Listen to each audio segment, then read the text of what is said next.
All right, folks, we're going to talk about VSEPR, valence shell electron pair repulsion theory. This is just how we're going to use those covalent dot structures to help us determine what shape these molecules are.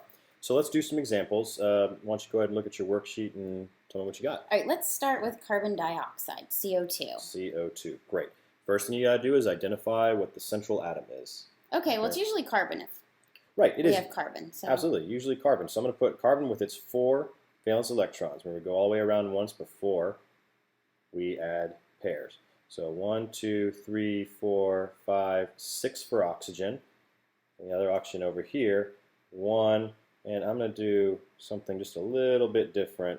I'm going to put this other one over here so it doesn't get in the way. And that's perfectly okay. So first of all, we can see right here that those electrons right here will be a bonded pair, and these electrons right here can be a bonded pair, making a double bond between that carbon and the other oxygen.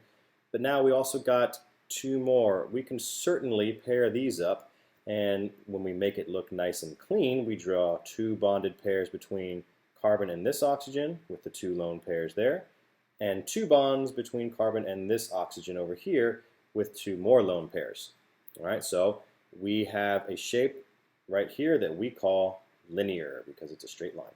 Perfect. So let's try another one. Okay. What about water, H2O? Okay, water. This is a good example to follow CO2. So I know oxygen has the most electrons available to pair, so I'm going to put that one in the middle this time. So oxygen with 6, 1, 2, 3, 4, don't skip dots, 5, 6. Oh, it's so 1 hydrogen on each side. 1 hydrogen on each side. Well, let's put the hydrogens close to where we know they're going to bond. Let's just go ahead and do that. So hydrogen will bond here, hydrogen will bond here. Every electron has a buddy. The way we draw this shape is like this. Slightly different looking because we have these 2 lone pairs up here. Okay? Now, it looks a lot like linear, but it's kind of weird. The reason it's not linear like carbon dioxide was is because you see these lone pairs right here? They need a lot more room than the bonded pairs. Okay, so they kind of push them down. They kind of push them down, and they create a shape that we call bent. Okay, so as long as you don't skip dots, you'll be fine. Exactly.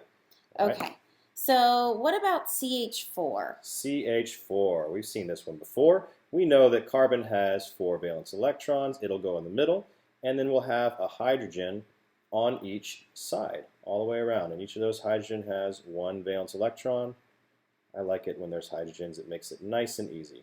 All of these electrons are going to share. We have 4 bonded pairs all around this carbon. And if we just drew it like this, to make it nice and neat, we would call this shape, since carbon is bonded to 4 things, we call it tetrahedral.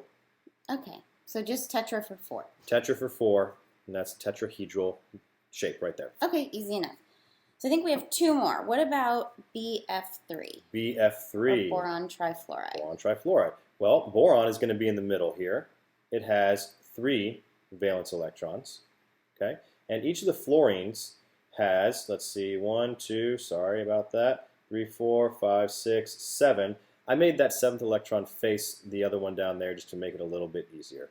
So here is the other fluorine with 7 and another fluorine down here with 7. Okay, so we're going to have a pair here, and a pair here. To make it look pretty, we're going to have nice and separated because those electrons want to be as separated as possible.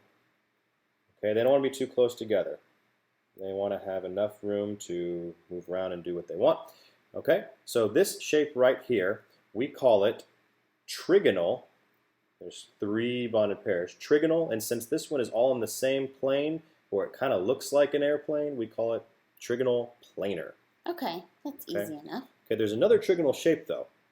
All right, so the other example that we were going to do was PCl3. PCl3. Okay, phosphorus is the center atom with 5 valence electrons, and chlorines have 7. Right. And they can make one bond each. So let's just face that unpaired electron for each chlorine towards the unpaired electron from each phosphorus, to know that they're going to pair up here, here, and here. So So you notice phosphorus is bonded to 3 things. Mm-hmm. All right, I'll kind of draw it right here, and forgive me for not putting the dots around the chlorines. I don't have a whole lot of room.